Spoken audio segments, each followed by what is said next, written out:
Hi friends, welcome back to my channel. ఈ రోజు మనం ఈ వీడియోలో విష్ణు విన్యాసం మూవీ గురించి మాట్లాడుకుందాం. ఈ మూవీ గురించి సింపుల్ గా ఒక ముక్కలో చెప్పుకోవాలనుకుంటే ఇది ఒక one time watchable full comedy movie. Non sync కామెడీతో ఆడియన్స్ ని అంతగా మెప్పించలేని కథతో రొమాంటిక్ ఎంటర్టైనర్ గా అంతగా పేరైన పంచులను యాడ్ చేసి కామెడీ మూవీగా మన ముందుకు తీసుకొచ్చారు. అయితే ఈ మూవీలో సరైన బలం ఏంటంటే హీరోతో పాటు హీరోయిన్ కూడా సమానంగా రన్ టైం ఇచ్చారు.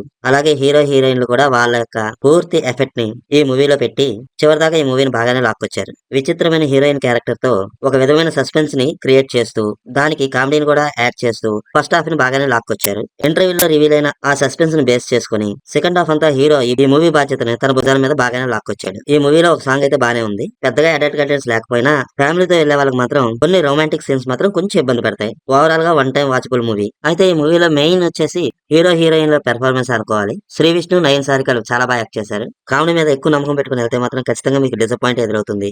ఏదో సోషల్ మీడియాలో వచ్చే మీమ్స్ తో అలా కథ నడిపేశారు. హీరోయిన్ ఏదో ఒక విచిత్రమైన క్యారెక్టర్ గా చూపిస్తూ ఆమె మందు తాగడం, కిస్ చేయడం లాంటి సీన్స్ పెట్టేసి ఆవిడ విషయంలో ఏదో సస్పెన్స్ ఉందన్నట్లుగా బిల్డప్ ఇచ్చి లాస్ట్ లో తుస్సు అనిపించారు. శ్రీ విష్ణు మార్క్ కామెడీ అంటేనే మనలో చాలా ఎక్స్పెక్టేషన్స్ ఉంటాయి. ఎందుకంటే సింగిల్, సామాజ వర్గమన లాంటి మూవీస్ లో కామెడీతో తనేంటో నిరూపించుకునే ఇతను ఈ మూవీలో కూడా మనం అంతే ఎంటర్టైన్ చేశాడా అంటే కొంచెం డిసప్పాయింటే మిగిలింది. ఇక ఈ మూవీ కథ గురించి మాట్లాడుకుంటే విష్ణు అనే వ్యక్తి ఒక జూనియర్ లెక్చరర్, కానీ అతని జీవితం మొత్తం మూఢనమ్మకాల చుట్టూ తిరుగుతుంది. జాతకాలు, న్యూమరాలజీ, వాస్తు ఇవన్నీ అతను అక్షరాల ఫాలో అవుతూ ఉంటాడు. మంచి సమయం కాకపోతే ఇంటి నుండి బయటకే రాడు. పెళ్లి విషయంలో కూడా జాతకం కుదరకపోతే ఎవరిని ఓకే చెప్పడు. అలా 30 ఏళ్లు వయసు వచ్చినా ఇంకా సింగిల్ గానే ఉంటాడు.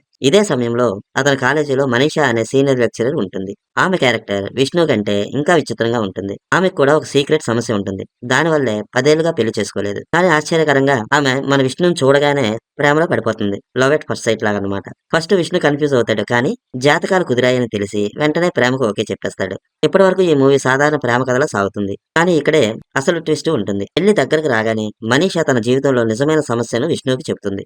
ఆ విషయం తెలుసుకున్న వెంటనే విష్ణు జీవితం తల క్రిందులవుతుంది. ఎందుకంటే ఆమెను పెళ్లి చేసుకుంటే అతని ప్రాణాలకు ముప్పు ఉంటుంది. అప్పుడు విష్ణు ఏం చేశాడు?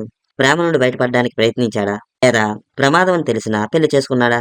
చివరికి వీళ్ళ ప్రేమ పెళ్లి పీటల దాకా వచ్చిందా లేదా? ఇది ఈ సినిమా కథ. ఇప్పుడు ఈ సినిమా ఎలా ఉందో చూద్దాం. విష్ణు విన్యాసంలో కథ కొత్తది కాదు. మూఢనమ్మకాలున్న హీరో, విచిత్రమైన హీరోయిన్, ప్రేమలో గందరగోళం, ఈ టెంప్లెట్స్ ఇప్పటికే చాలా సార్లు చూసాం. కానీ ఈ సినిమాలో వర్కౌట్ అయింది ఏంటంటే హీరో హీరోయిన్ క్యారెక్టరైజేషన్. మెయిన్ గా హీరోయిన్ పాత్ర ఈ మూవీకి కీలకం. ఫస్ట్ హాఫ్ మొత్తం విష్ణు మూఢనమ్మకాల కామెడీ, మనీషా విచిత్రమైన ప్రవర్తన, ఇద్దరి మధ్య కెమిస్ట్రీ మీద నడుస్తుంది. హీరోయిన్ చేసే పనులు చూసి హీరో కన్ఫ్యూజ్ అవ్వడం, జాతకాలు కుదిరాయని తెలిసాకే ప్రేమలో పడడం, ఇవన్నీ ఫన్నీగా ఉంటాయి. ముఖ్యంగా ముద్దు ఎపిసోడ్, కార్ సీన్ మరియు వీరి వీరి గుమ్మడి పండు ప్యారడీ మనకు ఈ మూవీలో నవ్వులు తెప్పించే సీన్స్. ఇంటర్వ్యూ దగ్గరలో హీరోయిన్ సీక్రెట్ బయటపడడం సినిమా పైన మనకున్న ఇంట్రెస్ట్ ని మరి కొంచెం పెంచుతుంది. ఇక సెకండ్ హాఫ్ లోకి వెళ్తే హీరోయిన్ వల్ల తన ప్రాణాలకు ముప్పుందని తెలిసిన విష్ణు ఆమె నుండి తప్పించుకోవడానికి చేసే ప్రయత్నాలు ఫన్నీగా ఉంటాయి. కానీ సమస్య తీవ్రత తెలిసి ఎవరికి పెళ్లికి సిద్ధపడడం నుంచి సినిమా ఎమోషనల్ ట్రాక్ లోకి వెళ్తుంది. పెళ్లి చూపుల ఎపిసోడ్ మరియు పెళ్లి డ్రామా కామెడీగా టైం పాస్ ఇస్తాయి.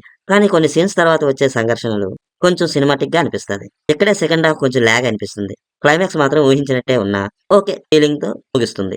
ఇప్పుడు ఈ మూవీలోని యాక్టర్స్ గురించి చెప్పాలంటే శ్రీ విష్ణు గురించి ఫస్ట్ చెప్పాలి. తన ట్రేడ్ మార్క్ కామెడీ టైమింగ్ తో సినిమాని చాలా బాగా మోసాడు. Dialogue delivery, expressions, body language అన్ని అతని స్టైల్లోనే ఉంటాయి. కొన్ని చోట్ల ఓవర్ అనిపించినా మొత్తం మీద ఓకే నవ్విస్తాడు. హీరోయిన్ నయన్ సారిక ఈ సినిమాకు పెద్ద ప్లస్. బోల్డ్, విచిత్రమైన క్యారెక్టర్ మరియు స్క్రీన్ ప్రెజెన్స్ బాగుంది. హీరోతో కెమిస్ట్రీ కూడా బాగానే వర్కౌట్ అయింది. సత్య పాత్ర మాత్రం ఈ మూవీలో ఈసారి వర్కౌట్ కాలేదు. బ్రహ్మాజీ, ప్రవీణ్, సత్యం, రాజేష్ వీళ్ళకి మాత్రం చాలా లిమిటెడ్ పాత్రలో కనిపిస్తారు. మురళీ శర్మ, గోపరాజ్ రమణ, శ్రీకాంత్, అయ్యంగార్లు వాళ్ళ క్యారెక్టర్ వరకు వాళ్ళు న్యాయం చేసేసారు. సాధన సంగీతం ఓకే. సాంగ్స్ కు మాత్రం మనం అంతగా కనెక్ట్ అవ్వలేము. మెయిన్ గా ఈ మూవీకి ప్లస్ పాయింట్ ఏంటి అని చెప్పుకోవాలంటే ఈ మూవీ డ్యూరేషన్ తక్కువగా ఉండడమే. డైరెక్టర్ మారుతీరావు కథ కొత్తగా కాకపోయినా కామెడీగా నడిపించడంలో సక్సెస్ అయ్యాడు. ఈ మూవీకి main plus points Vishnu comedy, heroine character, first half entertainment, meme dialogues. Minus points విషయానికి వస్తే రొటీన్ కథ, predictable screen play, second half lag, week songs. Overall గా చూస్తే విష్ణు విన్యాసం పూర్తిగా నవ్వించే సినిమా కాదు, కానీ అక్కడక్కడ మంచి కామెడీ ఉంది. స్ట్రెస్ లేకుండా టైం పాస్ కోసం వీకెండ్ లో చూడదగిన లైట్ ఎంటర్టైనర్. ఇక శ్రీ విష్ణు అభిమానులకు మాత్రం ఖచ్చితంగా నచ్చే అవకాశం ఉంది. ఇదే నా రివ్యూ.